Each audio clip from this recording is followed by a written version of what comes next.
各位网友，大家好，欢迎收看迈阿密上海观天象频道。今天我们继续讲中国反隐身雷达研发纪实系列，第一篇第7章伊拉克 B 的夜鹰 F117退役，初步的认识北约预警机的指挥系统和作战单元，翻车受伤，纳吉的最高评价美索不达米亚之眼。摘要：扎湖场站的工作不太复杂，与阿巴斯旅长相处也很融洽，很顺利的就完成任务。可以在返程途中却发生了意外。郑文用了4天的时间搞定了扎湖场站的事情，就出发回去了办事处。可是没想到的是回去的半路出事了。那天一早，阿巴斯旅长派了一辆军用吉普车送我回去。当地下了一场暴雨，结果公路被泥石流冲毁了。这个地方平时降水量不大，但是就怕这种气候和地质条件，因为平时不太下雨，但是一下雨就容易出现泥石流，公路走不通。于是司机选择了另外一条山路，虽然更加崎岖，路面倒还算平整。就在快出山口的时候，一个急转弯，突然轮胎一滑，车子翻了，滚下旁边大概2-3米的沟里。车上一共4个人，除了司机，同车的还有2个扎湖场站的士兵，应该是搭车顺路去摩苏尔办事的。沟下面也确实怪石嶙峋，但是只是一个2米多差不多3米深的一道浅沟。因为是军用吉普，车子也算没有太大的损害，只是玻璃全碎了，没有汽油漏出来，更没有着火爆炸不像电影里拍的那样它翻滚2圈又站稳了又翻回来了，变成正常状态了，并没有底朝天那个仰躺的那种样子。但是车子已经没法发动了。走山路的时候4个人都系了安全带，他们3个倒没什么大碍，身上也就是划伤擦伤，但是我就没有那么幸运了。靠窗的左胳膊抬不起来了，还被划了个大口子，鲜血直流，右腿膝盖不知道怎么回事，痛得动弹不得。外边淅淅沥沥的还在下着小雨。他们3个把我抬上旁边一块空地上，从车上找来急救包，把我把伤口和玻璃碴子清理掉，然后简单的包扎了一下。伤口其实不大，可是碰到了毛细血管，所以才流了不少血。其中一个士兵一边比划一边说，我也什么都听不懂，当时已经懵了摔懵了，而且人体和病理方面的单词我也不太熟悉，根本不知道他在讲什么，估计他们也搞不清楚到底怎么回事。他一边比划一边说，我感觉是在说我的左臂出了问题，反正我听天由命吧。我就冲他点点头，由着他去吧。他过来愣了一下痛得我直咧嘴。他说不是骨折，这个我听懂了然后呢，他就抓着我胳膊往上一拖，我听到里面咔吧一声，痛得我想喊却喊不出来痛得我连喊都喊不出来了。不过他这一愣左胳膊虽然还很痛，但是却可以动然后我就知道了，左胳膊应该是脱臼了，而且他已经把我脱臼的胳膊纠正回位过来了。我连声说道谢我连声道谢，说 thank you。 只可惜我不会说阿拉伯语。3个人帮我处理完伤口之后，又开始处理自己的伤口。简单的包扎之后就跟我一起坐在路边。这个鬼地方前不着村后不着店的，雨虽然不大，但是夹在风里面感觉非常冷。3个人一边坐着一边聊着什么，我也听不懂他们聊什么，都说着阿拉伯语。反正心情坏透了，我知道自己死不了，但是身上那个疼浑身疼。就在这个荒山野岭熬了差不多1个多小时，终于等来了一辆面包车，就像我们国内过去那种搞运输的中巴，车上还有几个座位。3个人商量了一下，司机跟其中一个大兵留了下来等待救援。另外一个大兵带着我上了车，他跟面包车司机讲了些什么，司机就让我坐到副驾驶上面去了，然后把我安排在副驾驶的位置。我知道他们已经算是尽力了，但是我在崎岖不平的山路上开车我这个身板已经快散了我这个身体再好都扛不住这样的颠簸。我把所有我会唱的会哼哼的军歌从我的家在东北松花江上义勇军进行曲一直唱到咱当兵的人。在脑子里面全都过了一遍，算是精神食粮，稍微缓解了一下全身的疼痛感。在颠簸了3个多小时之后，总算熬到了摩苏尔。大兵带我到了摩苏尔的军营，然后马上就去了一下当地的医院。医生检查非常认真，结果是左臂脱臼，已经复位了。伤口虽然很深，但是表面积不大，没伤筋没动骨也没有感染。倒是右膝盖这个位置没有检查出来是什么问题，但是我一直非常疼。医生给我打了一针，不知道是麻醉针还是止痛针，然后疼痛缓解了好多。当时的伊拉克尽管已经遭受了海湾战争的洗礼，也正在经受联合国的制裁，但是这种外伤的医治仍然是免费的。从这一点上来看不得不说伊拉克的国民福利体系还是有它可取的地方，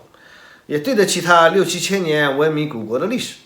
晚上我就住在军营，给办事处打了电话，通报了一下情况。第二天一大早，从摩苏尔换了一辆军用吉普，走了差不多8个小时，回到了拉玛迪的办事处。从车子上面下来的时候我已经不会动了，连话都说不出来了，我疼得浑身都麻了。魏哥和涛哥都还没回来，但是江处在，纳西姆也在。纳西姆看着我这人不人鬼不鬼的样子这次他倒没有开玩笑，也没让我休息，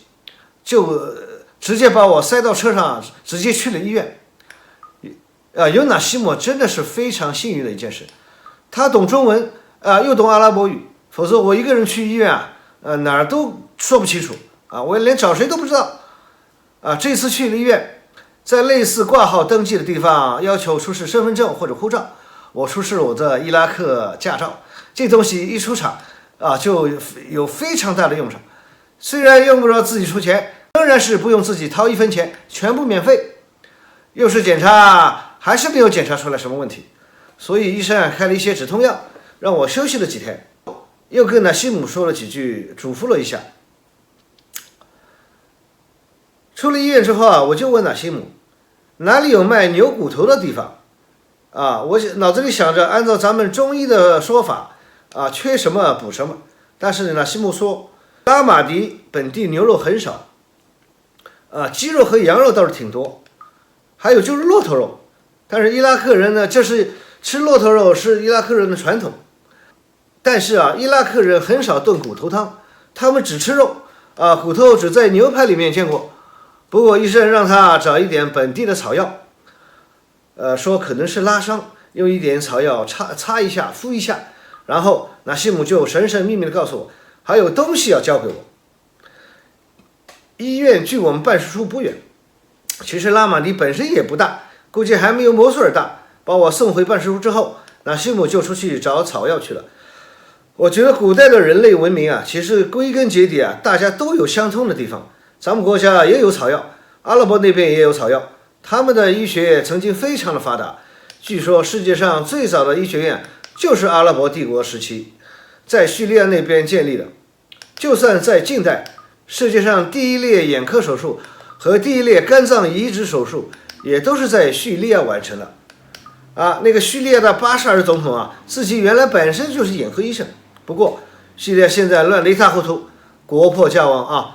不知道等到什么时候才能恢复像过去的一样的秩序和文明。但美国人的罪孽深重美国人的罪孽深重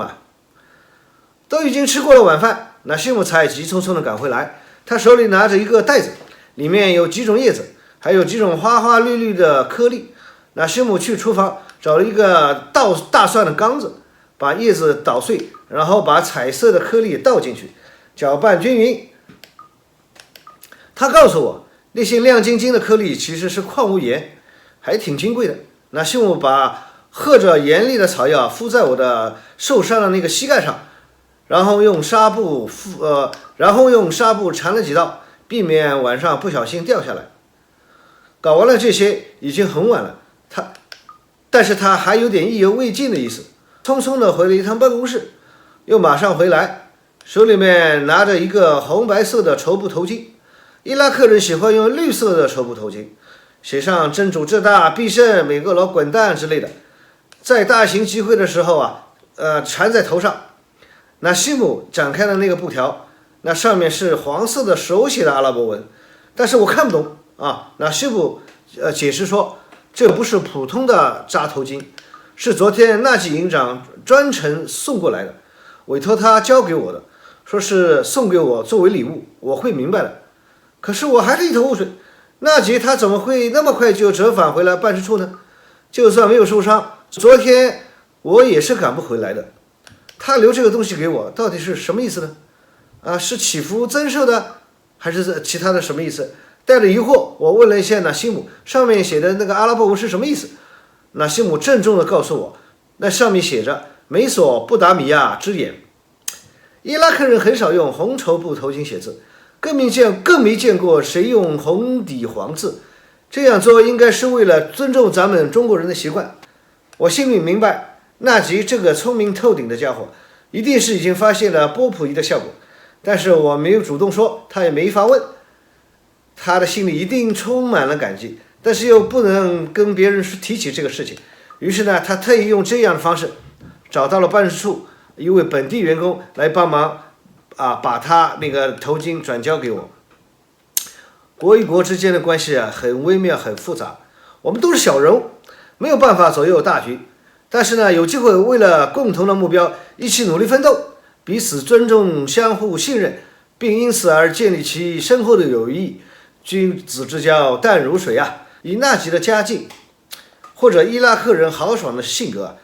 他就算送一辆崭新的布加迪给我，我也不吃惊啊。况且咱也不是那种不好意思收礼物的人呐，对吧？红绸头巾在中东地区随处可见，并不显眼，但是情谊在那儿摆着，礼轻情意重啊！一句美索不达米亚之眼，道出了我们雷达军工人的理想和目标，这是多少辆布加迪都换不回来的。那么多年过去了，纳吉送给我的这块红色的头巾，我一直小心地收藏着，保存着，这才是对我自己最大的褒奖。虽然我的膝盖有所好转，但是考虑到身体的伤还没有好，江处决定让我在办事处先休息一段时间，休息1周，看伤恢复的情况来再做决定，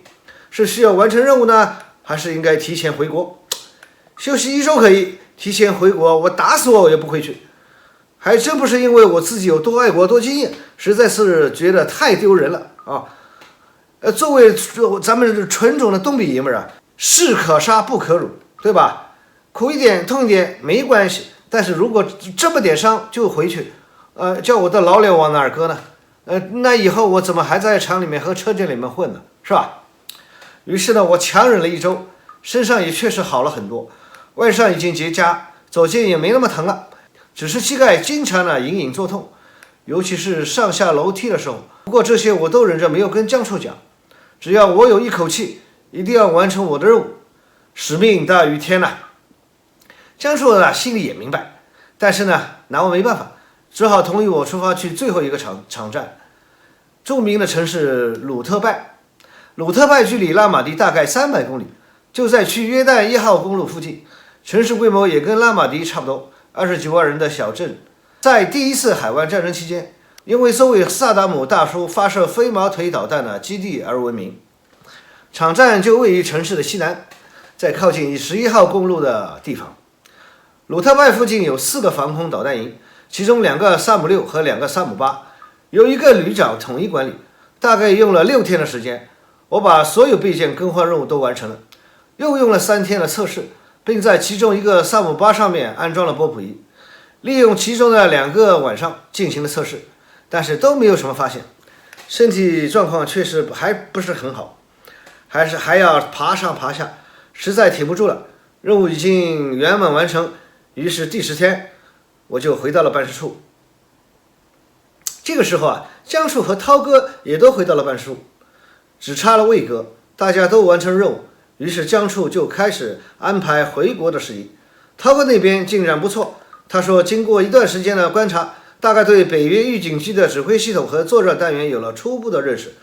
很早以前，我国曾经在图4轰炸机上面装了个大盘子，但是到底预警机是怎么工作的，指挥半径是多少，怎么实现指挥，怎么跟地面配合，怎么自我防御，甚至打仗的时候应该跟前线保持多少距离，这些都没有经验。所以透过对美军以及盟军的观察，可以更有效地理解这些内容。涛哥只是搜集资料，他是雷达专家，不是军事专家，所以更多的分析报告可能还需要有关部门来完成。江处很满意我们这次的任务，涛哥和我的任务都算是圆满完成了，但是江处自己的任务却不太顺利，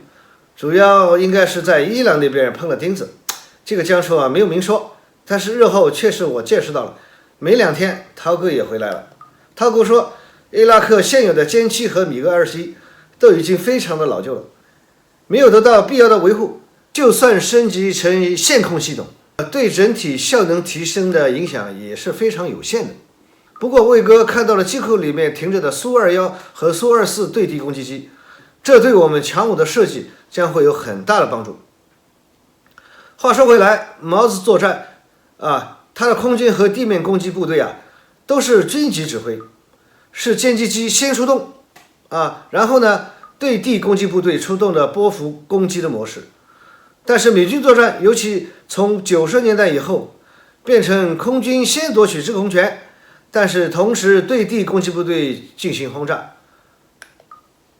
因此美军包括以色列和沙特的部队都是可以采用 F-15 甚至 F-16， 或者海军用 FA-18 大黄蜂舰载机，在没有完全夺得制空权的前提下进行攻击。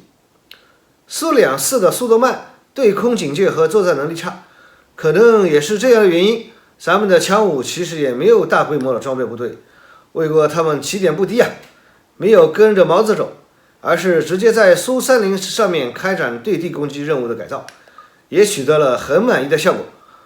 多亏了小组这3位同志，回国之路虽然比上次在塞尔维亚的时候还要漫长，而且身体非常不好，这个疼那个疼还没完全好，但是同志们的鼓励和帮助使我顺利回到了工厂。回到工厂的第一件事就是跟张主任详细汇报了夜鹰 F117 的各种频谱特征，也将剩余的侦测记录一并交给了张主任。张主任非常满意。后来我们参加了由总参谋局组织的小组会议，明确了新型预警雷达的设计和一些要求。由于带上去的波谱仪简便易行，因此国内的好多场站都在现有的基础上进行了升级，没花多少钱就办成了大事，对吧？花小钱办大事，这是我们的优良传统2003年第2次海湾战争爆发，虽然夜鹰 F117 没有被击落，但是估计后来美军打扫战场的时候发觉了可以侦测到夜鹰的设备信息，就是我们厂的波谱仪于是在2006年正式宣布了夜鹰 F117 的退役我们的孙子谋攻里边说，不战而屈人之兵，善之善者也。想起来张主任让我留在几个场站的波谱仪，真的是运筹于帷幄之中。雷达作为防御性武器，能够间接逼退夜鹰 F117， 也算对我们先贤遗训的祭奠和继承了。好，这就讲完了。老铁们喜欢的就请订阅、点赞、转发和留言，谢谢大家。